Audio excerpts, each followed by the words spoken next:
In the name of Allah, the most gracious, the most merciful. Praise be to Allah, the Lord of all worlds, and prayers and peace be upon our Prophet Muhammad, the noble Prophet, and upon all his family and companions. Our story today is about Khalid ibn al-Walid, the greatest military commander of his time and perhaps of all times. We will talk about his life, his heroic deeds, and how he contributed to the spread and support of Islam. Khalid ibn al-Walid, who is considered, after the Prophet Muhammad, peace be upon him, one of the greatest military leaders in the history of Islam. Islamic history is filled with great military achievements accomplished by the Muslim army. Even though history was not well documented, I tried to extract from this history and gather what could be a model for young people about how to practice pure and honest jihad. How to be enthusiastic for the new religion under the leadership of inspired geniuses, especially the rightly guided caliphs. And these victories that happened in the early days of Islam will remain immortal throughout time. I read and contemplated what military historians wrote about the heroes of Muslims, and they all agreed that the greatest military leader and the best military genius is Muhammad, peace be upon him. They didn't say this out of emotion because he is our prophet and our guide, but through analyzing military situations, strategic and tactical decisions. The prophet, peace be upon him, proved to be the best hero, the greatest leader, and the best strategist, directly after him in military matters. They place Khalid ibn al-Walid, may Allah be pleased with him. There is no doubt that there are Muslims better than him in religion, such as the rightly guided caliphs, the 10 who were given glad tidings of paradise, and the people of the Prophet's household. But today we are talking about military aspects and fighting genius. Khalid ibn al-Walid was never defeated, but he never won against the Prophet, peace be upon him, in any battle, as we will see. In the confrontations between the Prophet, peace be upon him, and Khalid. Khalid never won despite being one of the leaders. For example, the Battle of Uhud, the Battle of the Trench, and the Treaty of Hudaybiyah. In these battles, he did not defeat the Prophet, peace be upon him. In all his other battles, he was never defeated. Every army he faced tasted the bitterness of defeat. In this talk, we narrate Khalid's life and campaigns from his youth in Mecca until his last days in Homs. A talk that gives a clear and interesting picture of this great man, how his character was formed, his battles with the Prophet, peace be upon him, first as a disbeliever and then as a believer. Then we move to his fight against the apostates, his conquest in Iraq during the caliphate of Abu Bakr al-Siddiq, his incredible march to Sham, Greater Syria, and the great battles he fought and the conquests he achieved with his noble hand. We explore in this program the important historical events related to Khalid's battles. This talk is a real search for a great personality contributing to the revival of Islamic heritage. One of the best sources I relied on in this talk is the book of General Akram, the senior officer in the Pakistani army who wrote about Khalid's life from a military perspective. He began his research in 1964 and didn't finish until 1969. During that time, he visited all the Arab countries where the battles took place, and he visited every place Khalid participated in a battle. He researched in the books of the early scholars and relied only on the books of Muslims, not the Orientalists. Although he read the books of Orientalists and focused on the books written in the first 10 centuries of Islam, he visited the battlefields Khalid fought in Lebanon, Syria, Jordan, Iraq, Kuwait, and Saudi Arabia. After 5 years of research and writing, he wrote this great book about the biography of Khalid ibn al-Walid. I did not rely only on this book, but enriched it with what other historians wrote, and also with the primary sources written about Khalid, especially in the early books. There are no battles in Islamic history or the history of wars that surpass in brilliance and decisiveness the battles of Muslims that took place in the early days of Islam, and no leader surpassed in bravery and skill the talented Muslim leaders. The sword has always held a place of honor in Arab and Islamic culture. Yet today, few people know about Islamic military history, and there is no comprehensive work that describes and analyzes these battles. So, I was keen to collect this matter.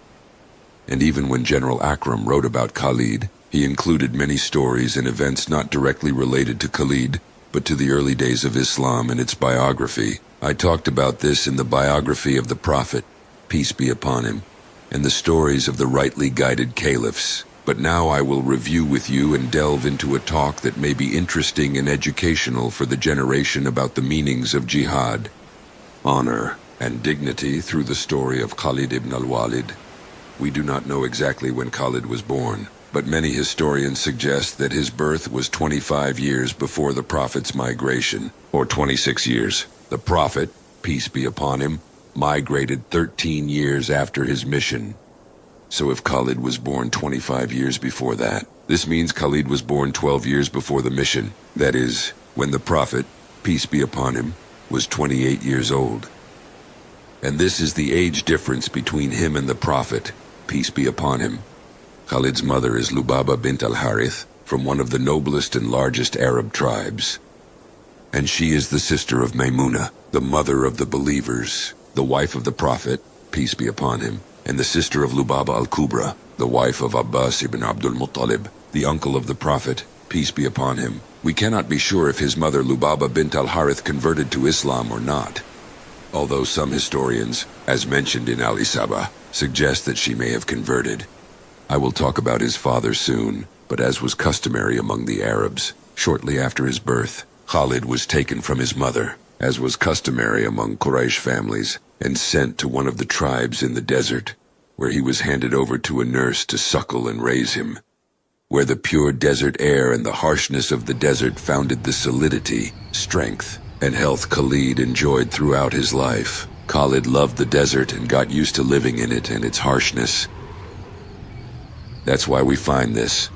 I will mention these stories before I start talking about his battles to understand how this character was formed. Khalid lived in the desert until he was 5 or 6 years old, then returned to his parents' home in Mecca. He contracted smallpox during his childhood, and it seems that his infection was mild, causing him some scars on his face. His face bore the scars of smallpox, but did not affect his handsomeness, and this teenage boy proudly became the son of one of the leaders of the Arabs.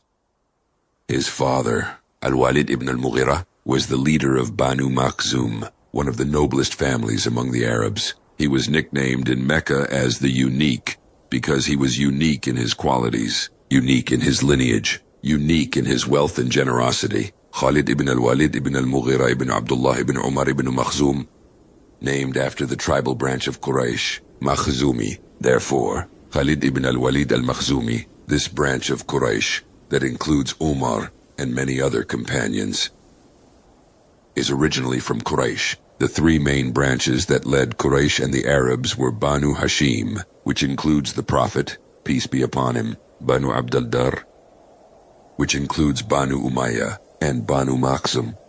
Banu Makhzum, Quraysh distributed the tasks among its branches and sub-branches. Banu Abdal-Dar had some tasks, including religious responsibilities such as holding the key to the Kaaba. Banu Makhzum, which includes Khalid, were responsible for military affairs.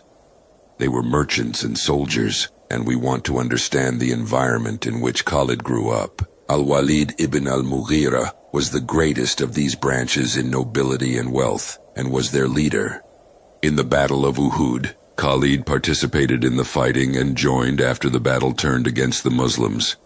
This was Khalid's first opportunity after the Quraysh army withdrew and then returned when the archers descended. Khalid led the attack on the Muslims, and from behind the archers surrounded them and killed many Muslims.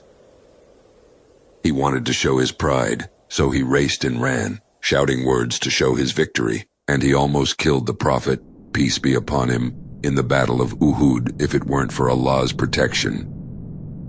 A long time passed, then came the Battle of the Trench, where Khalid was one of the commanders of the armies that besieged the Muslims in the trench, but he was not the main commander. He played an important role in attacking the Muslims, even trying to climb the trench several times. In the Battle of Hudaybiyah, Khalid ibn al-Walid was in the Quraysh army. He tried to prevent the Muslims from performing Umrah and participated in the negotiation with the Prophet, peace be upon him.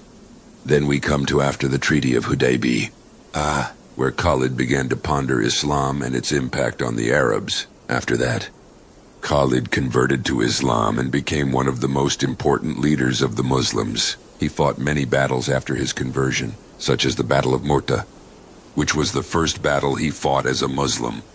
This was a brief glimpse of the beginning of Khalid ibn al-Walid's life and how he transformed from an enemy of Islam to one of its greatest leaders. His story is an example of courage, military intelligence, and loyalty to Islam.